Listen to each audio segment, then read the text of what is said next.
Know what to expect. Watch our 5-day planner 20 minutes after every hour on the Weather Channel. And now it's time for the Michelin Drivers Report, brought to you by Michelin and your participating Michelin dealers. Flash flooding going to be a major problem, not only overnight tonight into tomorrow, for a good part of this upcoming week over parts of the upper Midwest. Right now, if you're traveling between Des Moines and Minneapolis along I-35, for example, or Milwaukee area up to Minneapolis, I-90-94, some very heavy rains going on occasionally tonight. We're looking for that to continue again for the next several days. Scattered wet spots on the roadways in the southeast, especially heavy around Tampa right now. Also, some developing storms. Could be even severe in parts of Montana, especially severe over the Central Plains. Severe thunderstorm watches out for parts of Iowa and Missouri. A couple of tornadoes reported on the ground in Fayette and Clayton counties of northeastern Iowa at this time. Windy travel along the northern California, southern Oregon coast, and foggy travel could impede your travel tomorrow morning. Plans could be impeded. Slow down. Plan to leave a little bit earlier. Coming up, Weather Scope in about an hour. Right now, a special program. We're going to show you a great hurricane, a great blizzard, a great severe thunderstorm outbreak. At Michelin, we believe a tire that's just good in the rain isn't good enough. Introducing the Michelin X1 with a 6-year, unlimited mileage tread life warranty. It gives you better wet traction than any rain tire and Michelin confidence in any driving condition. It has to, because the way we see it, you don't just cover a lot of miles. You cover a lot of weather. The Michelin X1.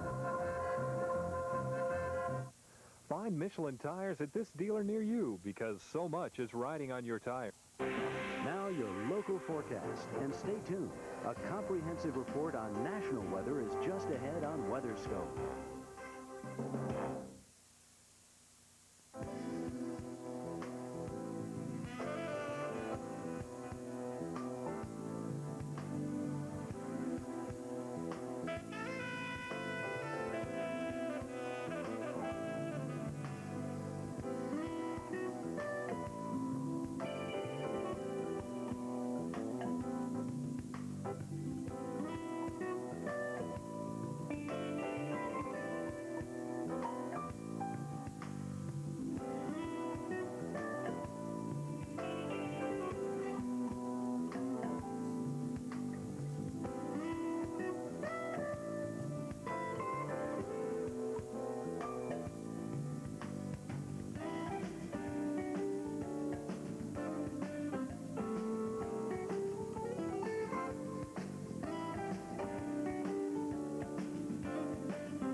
Weather Channel, a special presentation.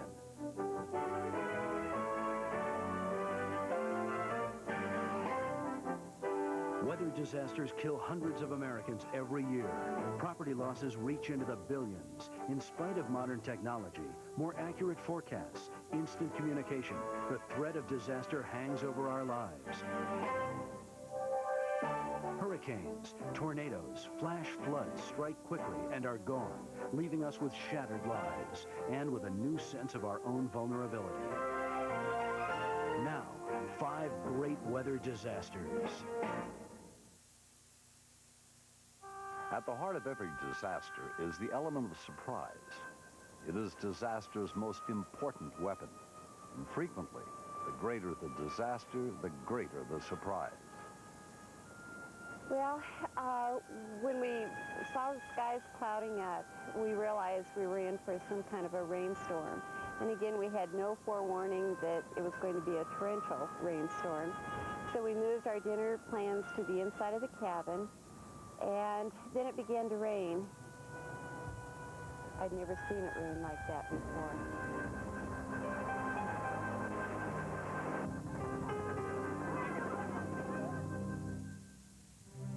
Disaster is always an unexpected guest. Even with years of warning and a history of disaster, there are those who will deny the possibility. You could see the dust rolling in. Some of them lasted a whole week. It didn't blow too much then for a while, and then when the next one come through, I just do about the same thing, only every time the one come through, it got a little worse than the one that was before. Perhaps the warnings are misleading or misunderstood, or they're heard too late to take action. I first learned about Hurricane Hazel when I went to the grocery store.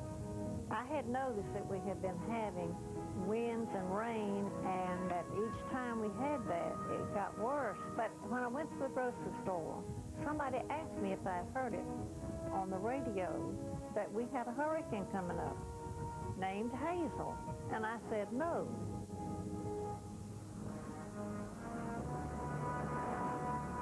Today, we have the technology and understanding to predict hurricanes, blizzards, tornadoes, flash floods. But even so, these disasters can be devastating. Warnings must be heard, understood, believed, and heeded before lives can be saved. This program is about 5 disasters. All were killers, all were foreseeable, and surprise played a role in each of them.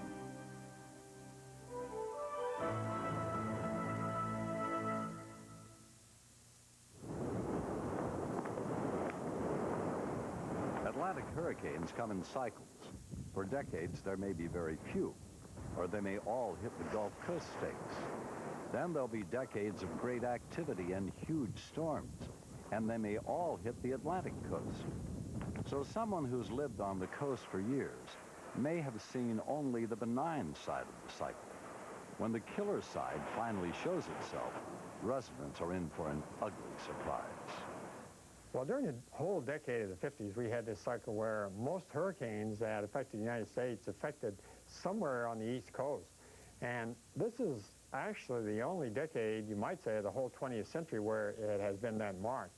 We had 3 major hurricanes that year. In addition to Hazel, in 1954, we had Edna and Carol.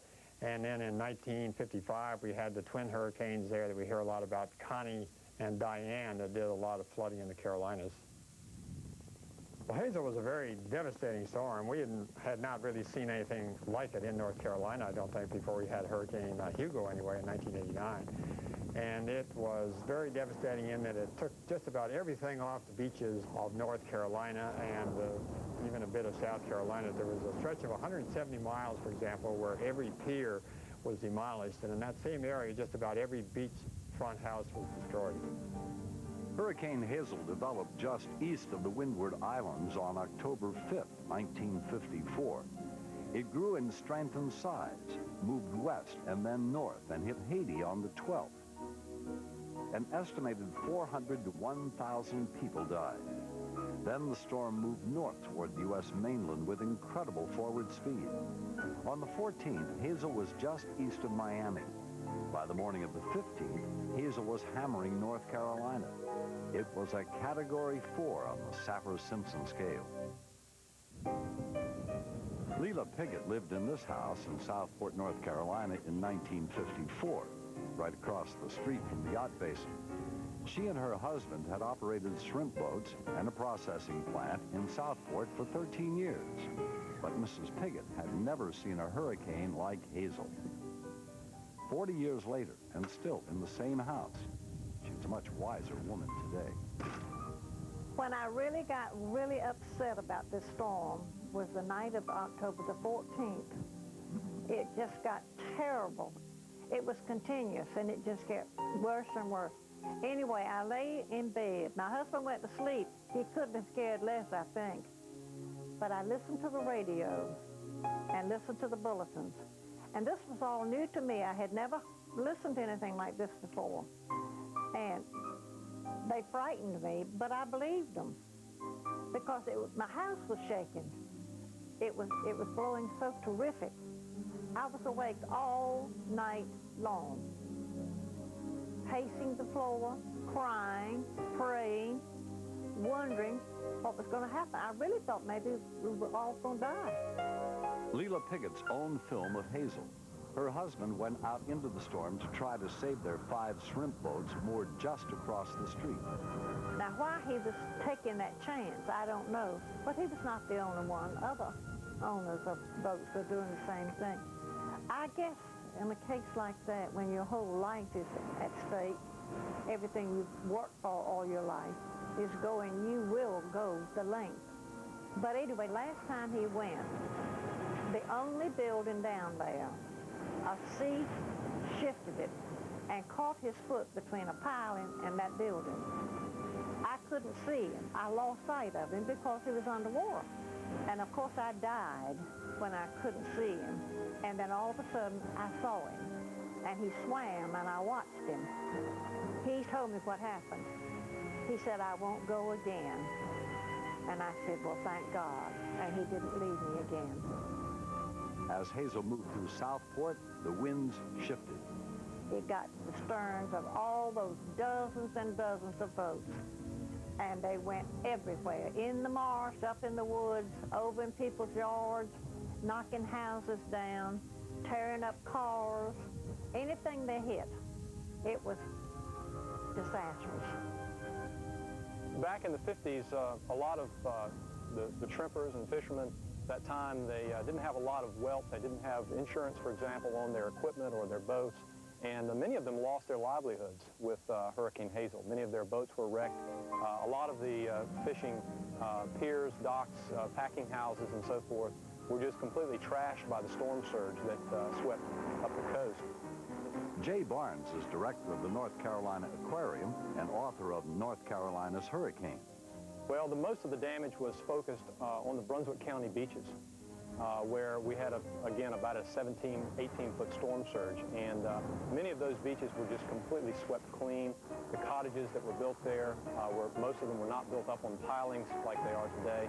The sand dunes were leveled, and many people who went back to find their cottages after the storm were surprised that there was nothing left but just a clean, empty beach. I do think that the geography of North Carolina puts us at great risk for hurricanes. Our coastline extends out into the Atlantic, particularly the Outer Banks. We have very large sounds, Pamlico Sound and Albemarle Sound and others that back up these barrier islands. And just a tremendous amount of exposure that our state faces puts us at risk for future hurricanes as well. Hurricane Hazel packs a wallop all the way to Canada. The rest of Hazel's story after this. Dinner for two can quickly turn into dinner for 2,000. Served in Black Flag. Nothing works faster. Ants start to die instantly. Black Flag. Ready, aim, gone. This is about the virtual office, about breaking the chains, stretching the boundaries, and making the world your workplace. About taking your business everywhere and anywhere. About paging, laptops, cell phones, the internet, and conferencing. And it's not conversation or speculation. This is about how one company can give you the help, hardware, and software to make your virtual office a reality. This is about how far you can go once you know how. Network MCI. That's how. Well, hey, give it a look in. What you got cooking? If your charcoal has been letting you down, get fast starting Kingsford. Kingsford Charcoal, the surefire.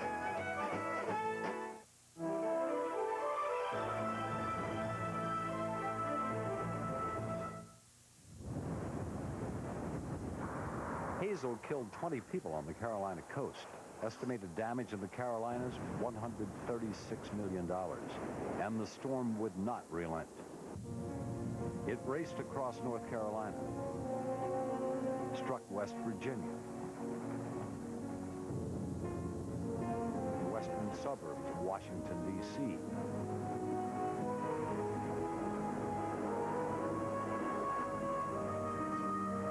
spun across Pennsylvania and New York and crashed into Ontario. I'm sure they were astonished, and I don't think anybody was prepared for the speed and movement of this hurricane. Now, a lot of times late in the season, we see that hurricanes do move pretty fast when they turn toward the north. But this hurricane, from the time it made landfall right near the North Carolina, South Carolina border on up into Pennsylvania and up into Canada, part of that time it was moving in excess of 60 miles per hour. The ground in the Toronto area was already saturated from earlier rains. And when Hazel approached Canada, the storm got some reinforcements. Actually, there was a low-pressure system in the upper atmosphere that had been moving eastward through Canada, and the hurricane and that upper low sort of combined, and the energy of the two complemented each other and made it the hurricane actually worse, very likely, by the time it got up into Canada, than it had been just before it got there. Hazel hit Toronto with 50-mile-an-hour winds and 8 inches of rain. 78 people died in flash floods. In Toronto, it was more devastating than any other hurricane that I know about. Now, Canada does indeed get the tail end of hurricanes out in the Canadian maritime provinces. A lot of these hurricanes that go up to the East Coast are still very powerful hurricanes when they get up to Nova Scotia and to Newfoundland. But to have a hurricane be devastating that far west, back as far as Toronto, that's the most powerful one I've seen there, I believe.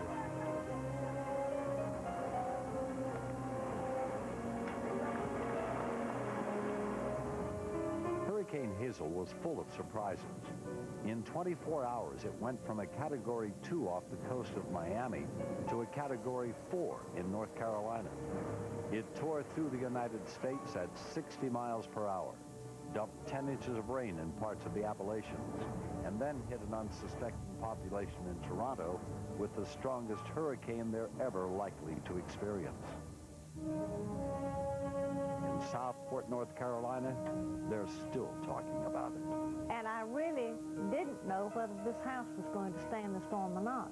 I didn't know in any minute the whole house would blow away. And of course, I thought of the fact that we may lose everything. But I was sitting here in all this anguish, seeing my entire life change. But it's something I will never forget. Nobody that was here that day and night will ever forget that storm. It was a nightmare.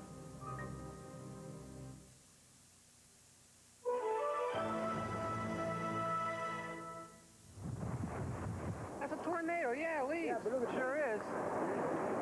That's a tornado. Tornadoes are rare events in an individual's experience, even in Tornado Alley. At any one location in Kansas or Oklahoma, a tornado may strike perhaps once in 2,000 years. So is it any wonder that the people shooting this videotape are excited and surprised? And more surprising yet, this tornado is ripping up homes and businesses in northern Pennsylvania. This was the worst tornado outbreak in this part of the country in recorded history. During this outbreak, there were two very well-defined zones of tornadoes. One ran from Ohio into western and central Pennsylvania, then another distinct one occurred across southern Ontario to the north and west of Lake Ontario. Stu Ostro was a forecaster for a private weather service in Pennsylvania that last day in May 1985. This was a very well-defined disturbance in the atmosphere moving from west to east. We knew there was a terrible potential out of the system, but as we got into mid-afternoon that Friday, nothing was happening, and we were beginning to wonder what the outcome was going to be. It was right at that point, during the mid and late afternoon, that everything just blew sky high very quickly. Look at it. Get downstairs. This twister, shot in Hermitage, Pennsylvania by Ronald Alfredo, was the strongest and deadliest of the day. It was an F5 on the Fujita scale. That's fantastic. Look at all the papers. What Alfredo thought were papers flying through the air were pieces of sheet metal torn from a nearby building.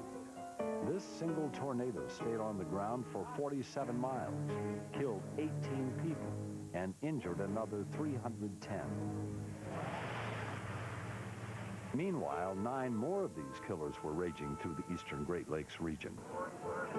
I'll never forget having worked that evening and been there to receive the reports as they came in, that this was typical of very bad, damaging tornado situations where it takes a little while to get a handle on the magnitude of the disaster. And I'll never forget working that evening and hearing the reports come in as each passing minute and hour went by, and we began to realize how bad it was. In Albion, Pennsylvania, the damage was terrible. This tornado's path of carnage was 400 yards wide. It cut through the center of town and devastated 20 square blocks of homes.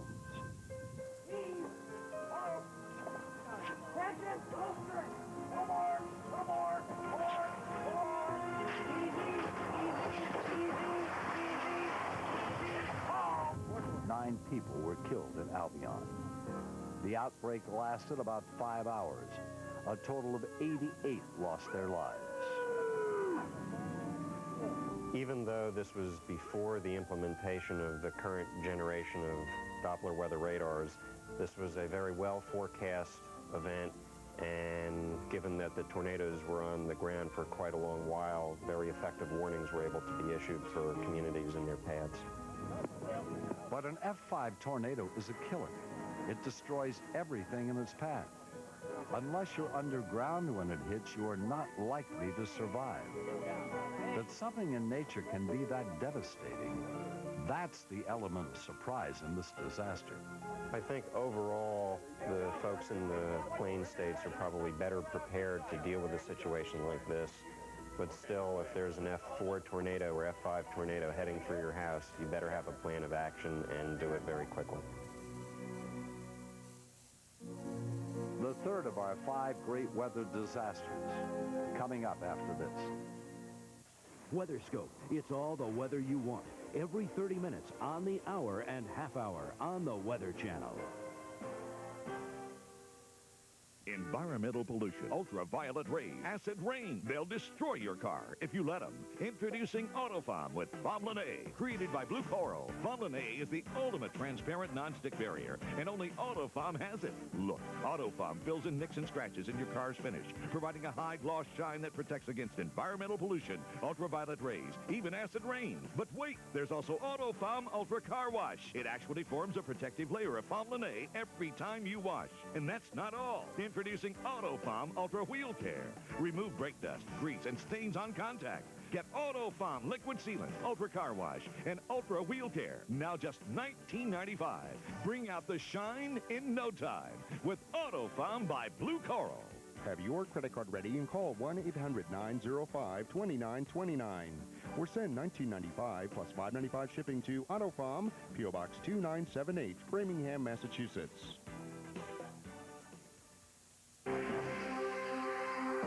This is your local forecast. And stay tuned. The national outlook is just ahead in our 5-day planner.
July 31st, 1976.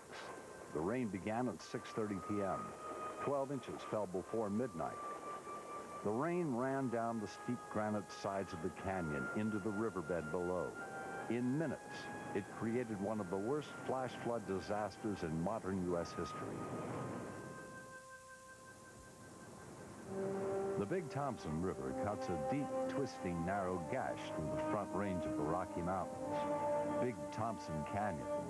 It begins east of Estes Park, Colorado, and drops 3,000 feet to end just a few miles west of Loveland.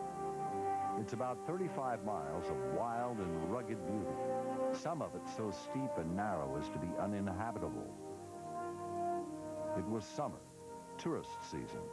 There were 2,500 people in the canyon that Saturday night in 1976. Afternoon thunderstorms are common here in the summer months, but typically the climate's dry and the prevailing westerly winds usually move the storms through quickly. But this was not a typical summer thunderstorm. The mesoscale complex itself was stationary. The cells moved into the complex very slowly. Charles Chappell was part of a NOAA team that studied the Big Thompson flood and published a comprehensive paper on it in 1977. What was really unique is that in the summertime here, usually we have a westerly component to the upper level winds, and the thunderstorms that form over the mountains drift immediately off the mountains and out into the plains. But in this case, the steering winds were out of the south and southeast, so that the individual cells just moved northward along the ridges. And one cell replaced the other and followed the other. So you got this series of pulsating rains that essentially fell on the same part of the basin. A meteorologist photographed the developing storm between 6:10 and 6:45 in the evening. But the Weather Service didn't realize the significance of the storm. There hadn't been a storm this bad in the Big Thompson Canyon in perhaps 500 years. Some scientists estimate it was a 1 in 10,000 year event.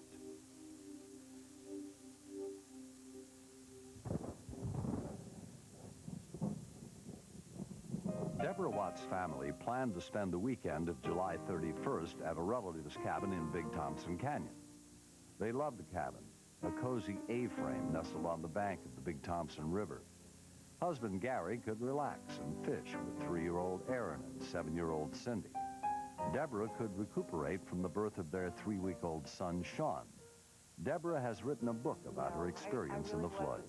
I was wanting and I was needing to just get away, just for some rest and relaxation, but I just had a real eerie feeling about coming up the canyon.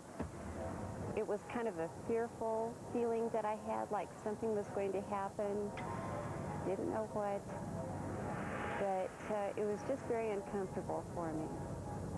When we saw the skies clouding up, we realized we were in for some kind of a rainstorm. And again, we had no forewarning that it was going to be a torrential rainstorm. So we moved our dinner plans to the inside of the cabin, and then it began to rain. Within minutes, the rain poured down the sides of the canyon, and without warning, the river became a roaring torrent. Deborah Watts and her family were trapped in their cabin. Glass doors burst, and the room was filled with rushing water and debris. Deborah's arm was cut to the bone. And then it was just probably not more than 5 minutes more that I remember glancing up, and the peak of the cabin still had the glass intact. And all of a sudden, I saw this wall of water coming towards the cabin. It was about 15, 16 feet high. And the water came, of course, towards the cabin, and the glass just exploded on impact. And then what I remember is the beams that, of course, supported the house just kind of twisted like licorice, and within seconds, the entire house caved in on top of us. The floor went out beneath us, and we were all a part of the current going down the river. The only family member that I was aware of was my 3.5-year-old son, Aaron, and I was trying to grab for him with my arm, the arm that had been cut, and he was reaching towards me, trying to grab my hand, and he was washed down the stream with the rest of the house.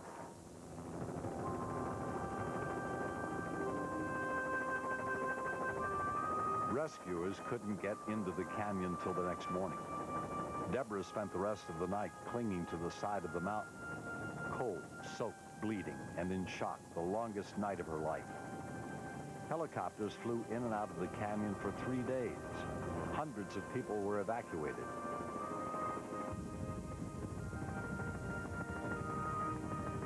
Rescue workers found the bodies of 139 people during the next few weeks. Another 6 are missing to this day. The force of the flood ripped up Highway 34. Boulders as large as 10 feet in diameter were pushed downstream. The flood splintered and smashed cars, houses, campers, businesses. Deborah's husband, Gary, daughter Cindy, and baby Sean survived the night on the mountain. 3-year-old Aaron's body was found several weeks later, 20 miles downstream. The measured discharge in the Big Thompson River that day, or that evening, was about 5 times that ever recorded prior to that night. So it was a monumental event, to say the least.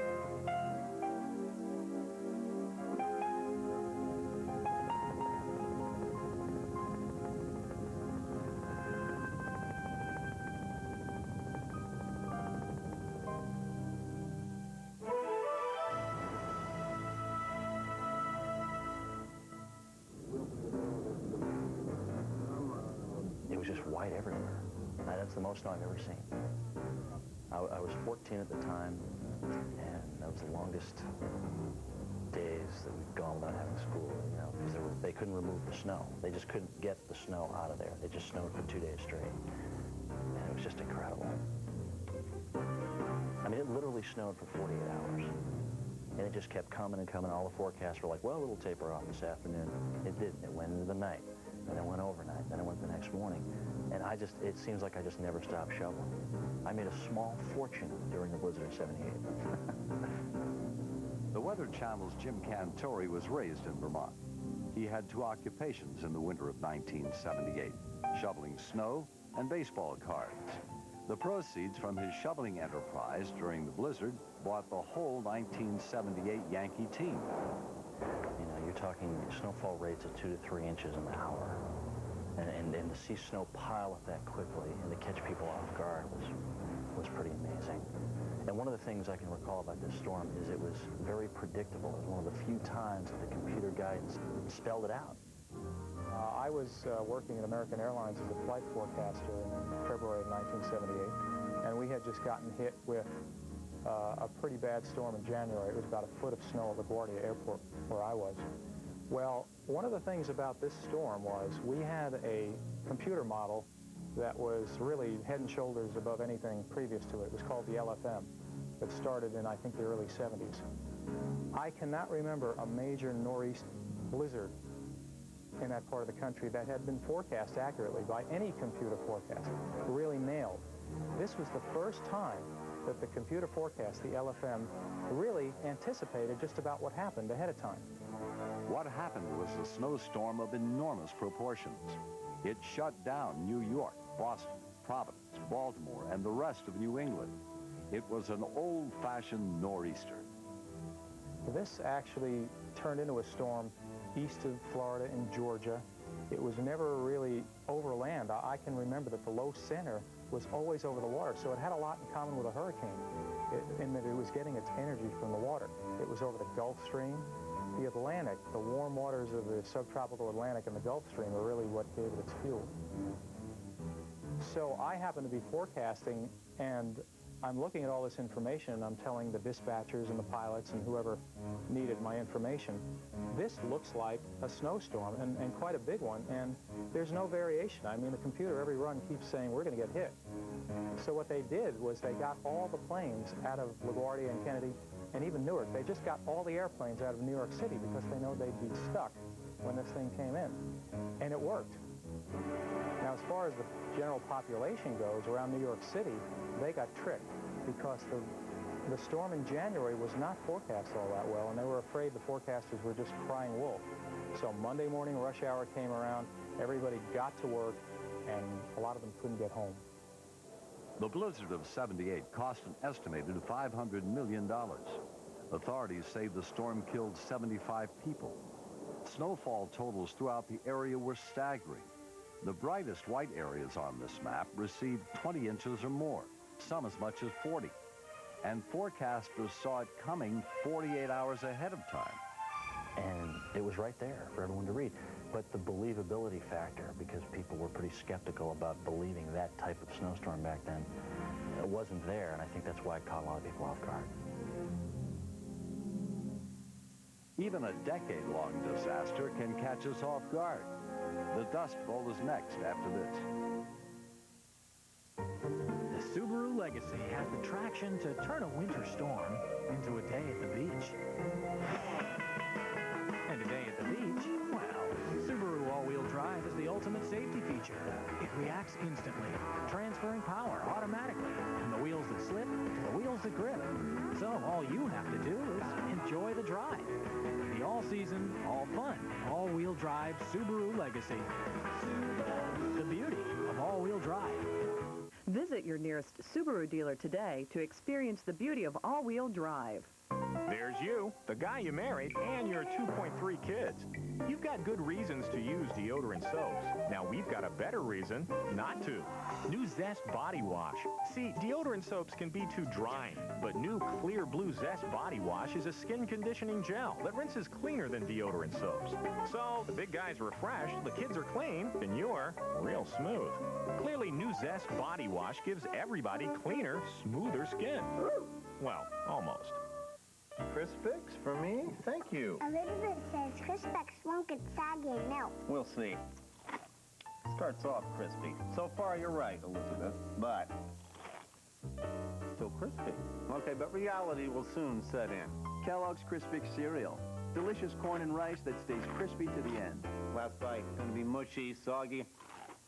Hey, it's still crispy. More Crispix, Daddy? Thanks. You're a doll. You too, Elizabeth.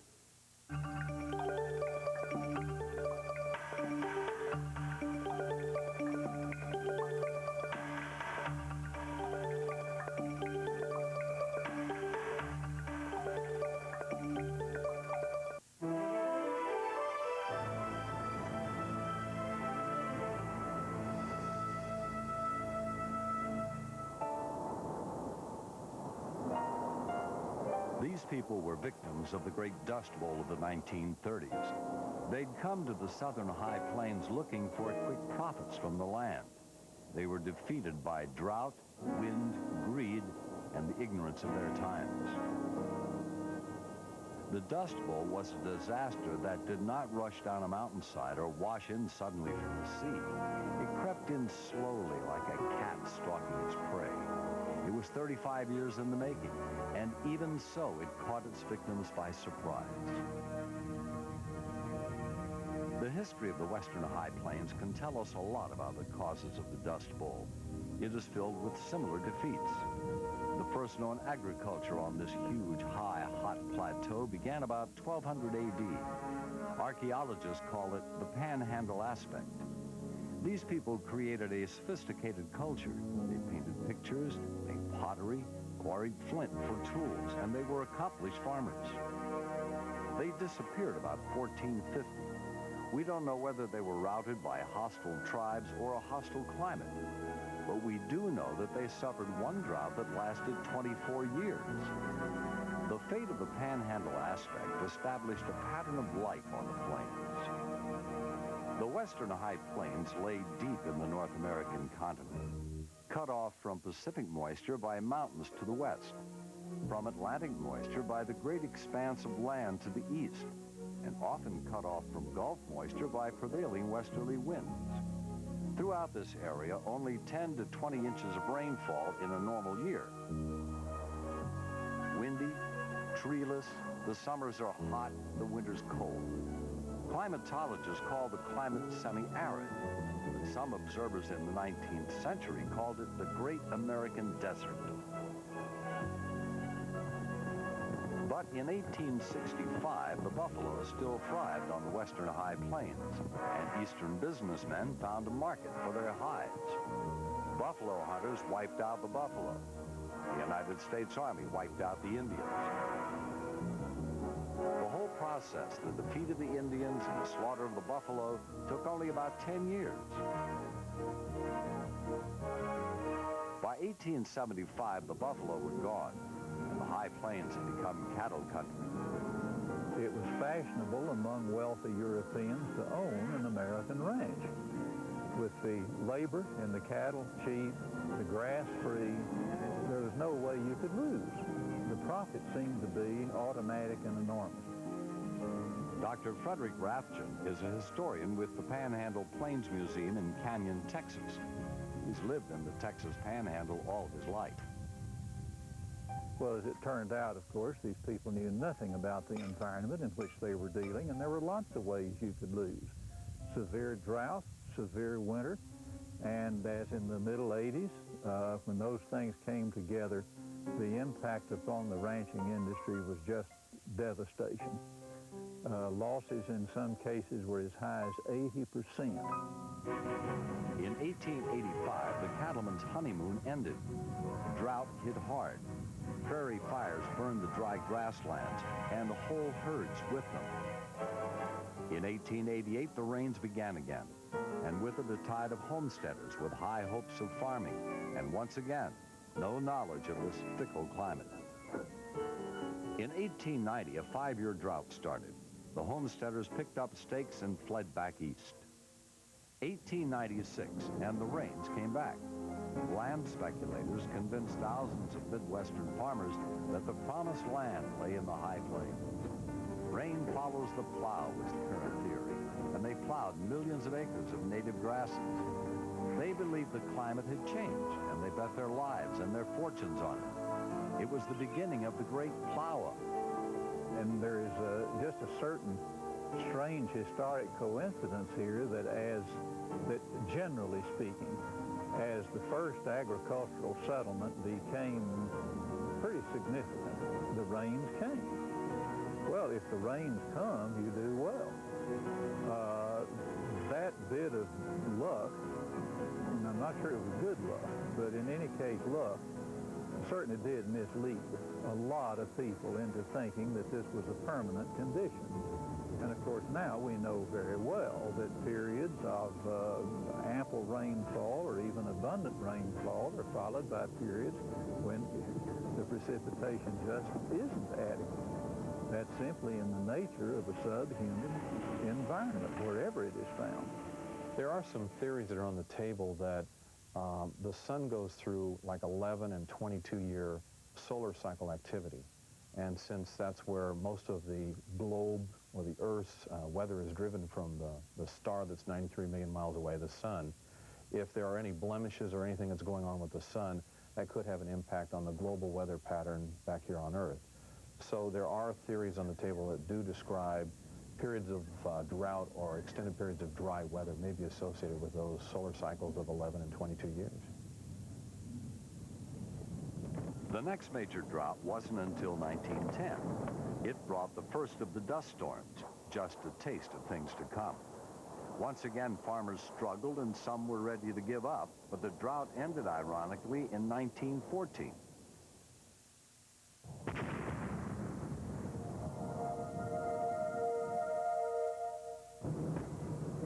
The rains returned, and World War I began, and the demand for wheat was overwhelming. European farmers were out of business for the war's duration, and it was America's duty to be the world's breadbasket. And in that same year, manufacturers came up with a practical tractor for small farmers. It was man and machine against nature.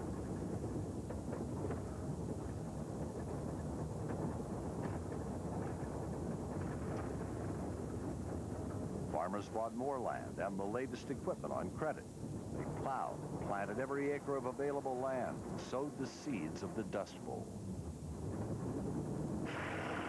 After the war, wheat prices tumbled, but farmers needed the big wartime profits to pay back loans for all that land, all those tractors. They plowed more prairie and planted more wheat, flooded the market. Wheat prices hit rock bottom. Now that really set up the southern Great Plains for some kind of ecological disaster, environmental disaster, if you prefer that phrase.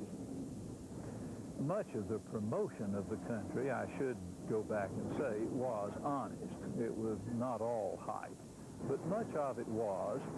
The point is, I think, that whether they were honest or not, they came with misconceptions and bad assumptions about what was agriculturally possible.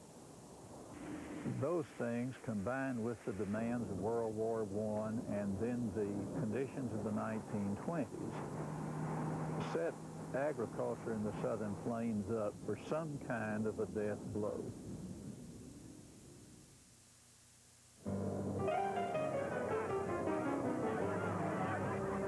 The stock market crashed in 1929. Farmers on the Southern Plains were already in trouble. They'd been in a depression since 1920. When the rest of the country went broke, many people couldn't afford a loaf of bread made with wheat grown on the plains. The price of wheat wouldn't make the mortgage payment on the farm and equipment, but at least there was still rain. Until the spring of '32. A late freeze, hailstorms, cutworms damaged the winter wheat, then drought. Huge farm operators went bankrupt. Small farmers plowed still more grassland, hoping to make up for shortfalls by planting even more acreage with wheat. Rain near Amarillo was hailed as a drought breaker in 1933. It was less than half an inch. The drought continued. Dust from Colorado to the Atlantic Ocean. After this. WeatherScope. It's all the weather you want. Every 30 minutes on the hour and half hour on the Weather Channel. Hi, Bob Vila here with an exciting new hand tool from Sears. If you're impressed with our Craftsman RoboGrip pliers, wait till you see this. Hey, Jim, how you doing with that table? Oh, these hex nuts are driving me crazy. My adjustable wrench keeps rounding off the corners, and I don't have box end wrenches for all the different sizes. Here, try the Craftsman Pocket Socket adjustable box end wrench. With a one-hand adjustment, you can lock onto nuts and bolts of almost any size, metric or standard, from 5/16 to 3/4 of an inch, or 8 to 18 millimeters. The closed box end clamps tight, and heat-treated steel construction makes it durable. And because it's a Craftsman hand tool, made in America, it's guaranteed forever. For rush delivery of your Craftsman Pocket Socket, get your Sears charge or other credit card ready and call 1-800-219-5577. That's 1-800-219-5577. Or send your check or money order for only $19.99 plus shipping and handling to the address on your screen. Call 1-800-219-5577 right now.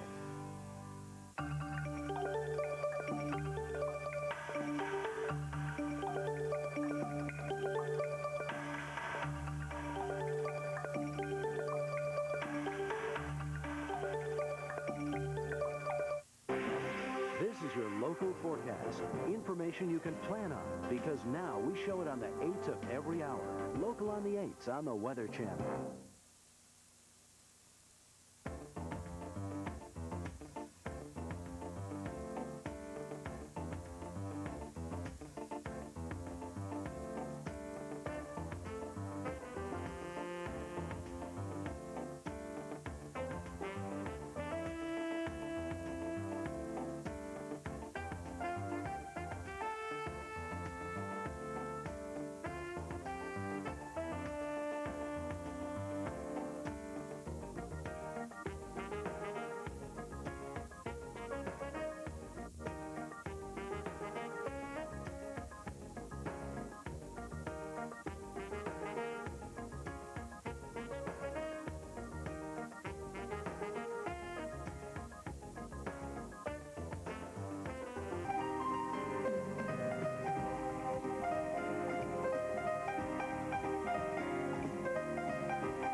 out, plowed up, and vulnerable. Whole fields and farms in western Kansas and Colorado began to move.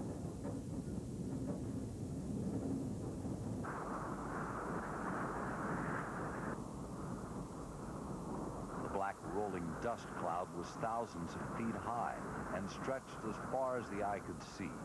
A north wind moved it south toward Texas. It smothered birds in the air, engulfed whole towns. The world turned black, and the black was dust. The choking storm lasted 3 hours. You could see the dust rolling in. You could see over the top of the dust was clear sky, but it was rolling in under it. There are many people still living on the plains who remember that day and the many years of dust that followed. John and Edna Wick live on their farm near Umbarger, Texas. They were youngsters during the 30s, but they remember the Dust Bowl well. When they come in, they usually lasted for, some of them lasted a whole week. Usually they lasted a day or two, and then they kind of cleared off, and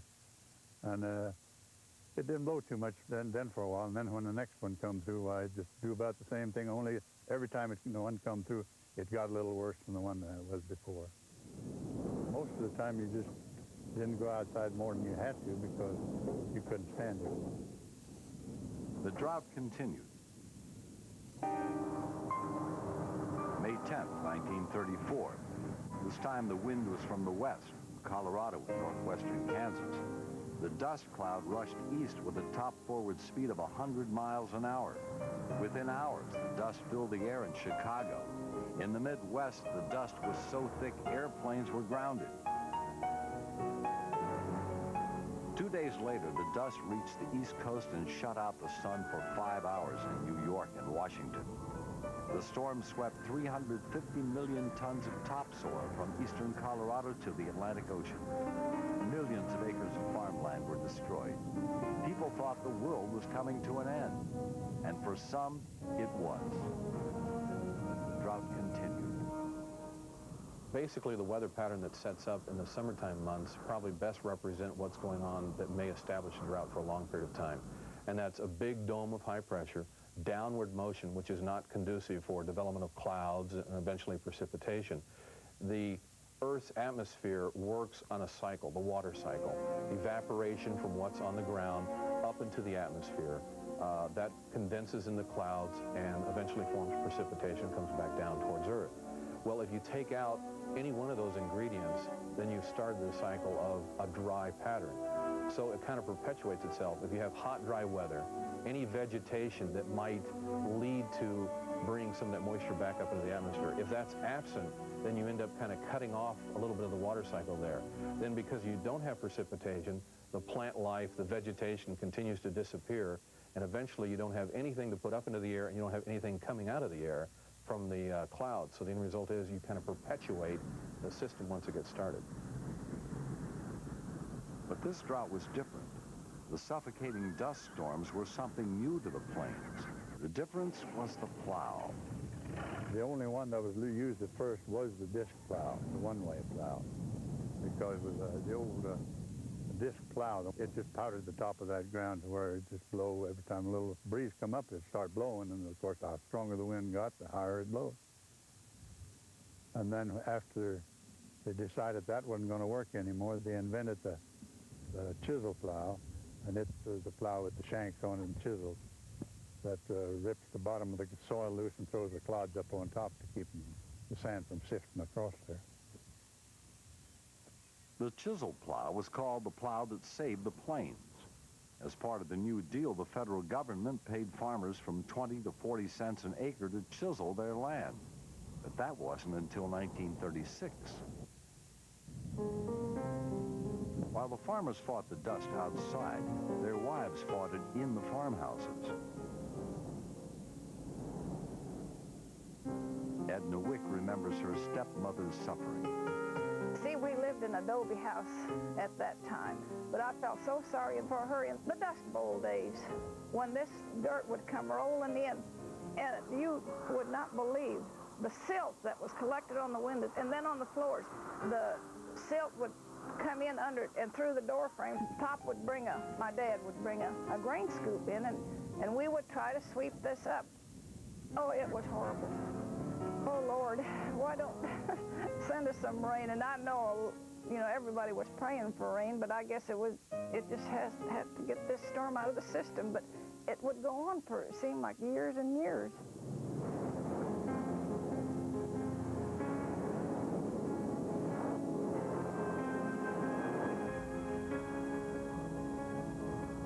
By July of 1934, the drought covered almost half the United States. People on the farms were starving. Federal emergency relief programs supported 1.5 million individuals in the Dust Bowl region. Ranchers fed their starving cattle ground up tumbleweed. The animals were dying of thirst, their lungs clogged with dirt and mud. Thousands had to be shot.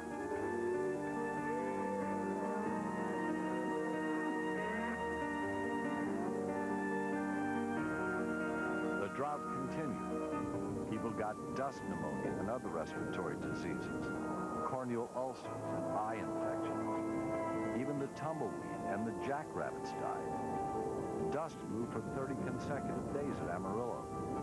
More dirt blew in the last week of March of that year than was removed in 7 years of digging the Panama Canal. 3.5 million Plains people abandoned their farms in the 30s. One writer called them a generation of human tumbleweeds. Most of them moved to the West Coast. No dust storms there, no jobs either, and not much of a welcome.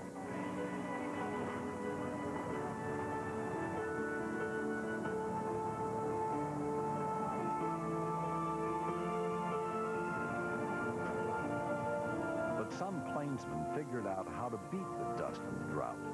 They grew feed crops and raised cattle and hogs. They didn't depend on wheat. Both Edna and John Wick's families stuck it out. Well, I really don't know for sure, but I would say that they were just too stubborn to get out of it. They were going to ride it out, and they did. No, I don't think we'll ever have another one like it, but we still have dust at times, but we won't have another one like it. I think it's unlikely. For example, the 5 years following 1951 were drier than any comparable period in the 1930s. In those 1950s years, there were some dust storms, but there was nothing like a dust bowl. Now that says that some things had happened to teach people something, and people could learn. Which is not to say, of course, that it simply can't happen. I think any historian learns that one never says never.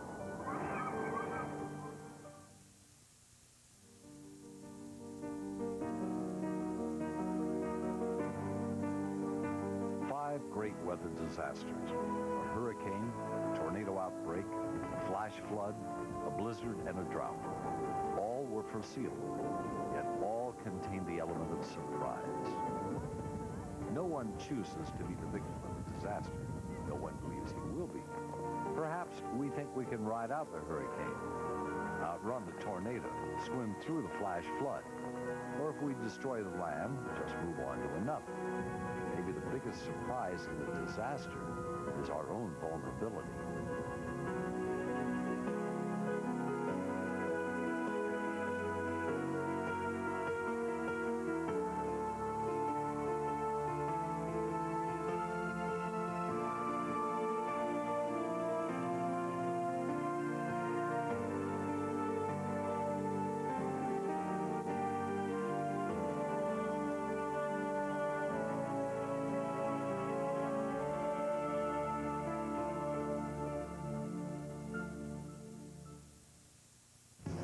From the Weather Channel, witness some of the most catastrophic weather events of our time with a dramatic new home video, 5 great weather disasters. Hurricane Hazel, a Category 4 storm, cut a path of destruction from the Caribbean to Canada. The blizzard of 1978, pounding snow with hurricane force winds, paralyzed the Northeast for days. The Big Thompson Canyon flood. Witness heroic rescue efforts from the worst flash flood disaster in modern U.S. history. The Dust Bowl. Severe drought and suffocating dust storms caused 3.5 million people to abandon their farmlands. The Pennsylvania tornado outbreak. 41 tornadoes in 5 deadly hours. Only the weather experts could give you this definitive home video with rare historical footage and eyewitness accounts of some of the most significant weather events of the century. To order 5 great weather disasters, call 1-800-626-9477 or send check or money order for $19.95 plus $3.95 shipping and handling to the address on your screen. Call now. Now, the Weather Channel can give you weather now on the Internet as a service of Pathfinder. Forecasts at your fingertips. Just a click away on the World Wide Web when you get weather now from the Weather Channel. Now available on Pathfinder at pathfinder.com. Now from the Weather Channel, 1-900-WEATHER and 1-800-WEATHER are better than ever. Better at giving you comprehensive weather information whenever you want it. Better because they're easier and quicker to access. You get local forecasts, international conditions, year-round severe weather updates, seasonal information, and driving reports. 1-900-WEATHER from your home or office. 1-800-WEATHER using your credit card from anywhere else. Both just 95 cents a minute. No place on earth has better weather.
Weather scope. A slow-moving area of low pressure means more heavy rain for the Midwest and also brings the potential for flooding. Water spouts and afternoon thunderstorms highlight so-called sunny Florida's weather picture, and real sunshine abounds for most people west of the Mississippi. Those stories plus in-depth forecasts and analysis in tonight's edition of Weather Scope. Good evening. It's the top of the hour. You're watching the Weather Channel. And heavy rain is targeting the Midwest again tonight, the product of a slow-moving area of low pressure. Good evening, I'm Gene Rubin. And I'm Jeff Morrow. And indeed, Gene, you remember last week we had a very similar weather situation. One of those cut-off low-pressure areas dumping rains on the Midwest for days. Many of those areas don't need the rain that this week's low pressure seems to have in store for them. We'll take you first of all up to the Twin Cities. This is St. Paul, Minnesota, next to Minneapolis. And it was a little bit soggy on Father's Day, a little bit of a... looks like a parade there, Alliance of the Streets going on. The annual Dad's Day March, which traveled from St. Paul's Cathedral to the State Capitol building, was a steady light rain. About 1/10 of an inch fell so far, but it is starting to pick up in intensity now. And folks, we've got more rain in store. This isn't one of those low that is low that it's just going to get out of the way rather quickly. I mean, it's here today, it's gone tomorrow. This one's going to be stuck here for a while. So places in Iowa, southern Minnesota, Wisconsin, Illinois, and maybe northwest Indiana, that particular zone is going to have radar shots like this day after day. And that could lead to some really nasty flooding.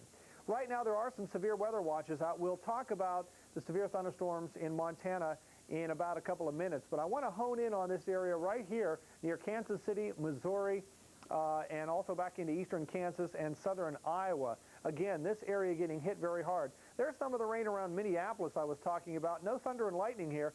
Temperature right around the 70-degree mark, but it is starting to come down harder in the Twin Cities. Then you pick up some thunderstorms that Gene is going to talk about in eastern Iowa. But let's head you down toward the Des Moines area, back to Omaha, and see this cluster of storms just northeast of Kansas City. Oh, yeah, there's some big storms there. And in Caldwell County and Clinton County, just to the northeast of Kansas City, possible tornado in here. Those counties under a tornado warning for the next several minutes. Other big storms back toward Enid, Oklahoma, east of Wichita, back to Amarillo. See how they're scattered about down into West Texas. A few showers south of San Antonio, but the big storms are up toward Midland and San Angelo. We'll keep tracking these as we head through the evening. Gene? From June throughout the summer months, in the afternoon, thunderstorms pop up almost everywhere. Even waterspouts are a common occurrence across the state of Florida. Today was no exception. This very large waterspout was spotted moving up the Banana River between Cocoa Beach and Merritt Island. It occurred right after 11 o'clock this morning. It was produced by a cluster of thunderstorms in the area. Quite a common sight in Florida. Also, scattered thunderstorms exploded across Florida this Father's Day. One area hit was Orlando. The rain was heavy at times early in the day. Before the wet weather moved in, temperatures were in the upper 80s, but started to cool off once the rains moved through, and we'll show you a radar from that region in just a moment, so stay tuned for that. As we look at the satellite map right now, you could see a cluster of thunderstorms in Florida. Lots of bright white clouds, except in northwest Florida, where it seems to be rather clear right now. Also, we're looking at this area of disturbed weather, a strong tropical wave moving through the Bahamas. We'll detail that coming up later in your tropical update, so don't go away. A developing low-pressure area here in the northeast Gulf could combine with some of that moisture flowing to the west. Could be quite a bit of rain in the southeast, and we'll detail that again in your forecast coming up in just a few moments. Look at these thunderstorms exploding over the upper Midwest. As we look at a surface map, here's an area of low pressure at the surface that's going to move very slowly. The next few days bring copious amounts of rain to parts of the upper Midwest. Some areas could receive up to 6 to 10 inches. As we look at a radar now from the western Great Lakes, some heavy storms moving across the Mississippi River right now. We have a tornado warning out for Dubuque County, also tornado warnings out for Grant and Crawford counties in Wisconsin. Several tornadoes indicated by radar. Milwaukee and Chicago in the clear right now, but you could be into some of this bad weather come later tonight. Into the southeast, we're looking at just widely scattered showers and thunderstorms for the most part. Nothing really to write home about. As we zoom into the Atlanta metro area, there are some heavier thunderstorms now to the west of Lake Lanier and into west or east central Alabama, just northwest of Columbus, Georgia. One more radar stop will take us into Florida. Some heavy rains now from Winter Park west of Orlando down to Tampa, Florida, and south of Lake Okeechobee, some heavy rains. We'll zoom into the Tampa area. You can see now the heavy rains continue in Tampa and around Winter Park.